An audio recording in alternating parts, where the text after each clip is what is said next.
Here I'm stood in a 3.5 metre by 2.5 metre linear. Lots of glazing on the front face, and here we have a triple window, again with our tilt and turn arrangement. And this window is set up so it's high enough that you could fit a desk or a sofa underneath. Here we have the building set up with a fixed side window, and here we have double doors, so you can open your building right up on those glorious summer days.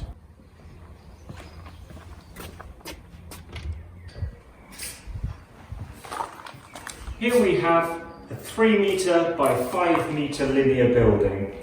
The main room is 3 by 3.5, and here you can see it set up as you would receive the building. Painted and finished with a beautiful vinyl waterproof floor covering.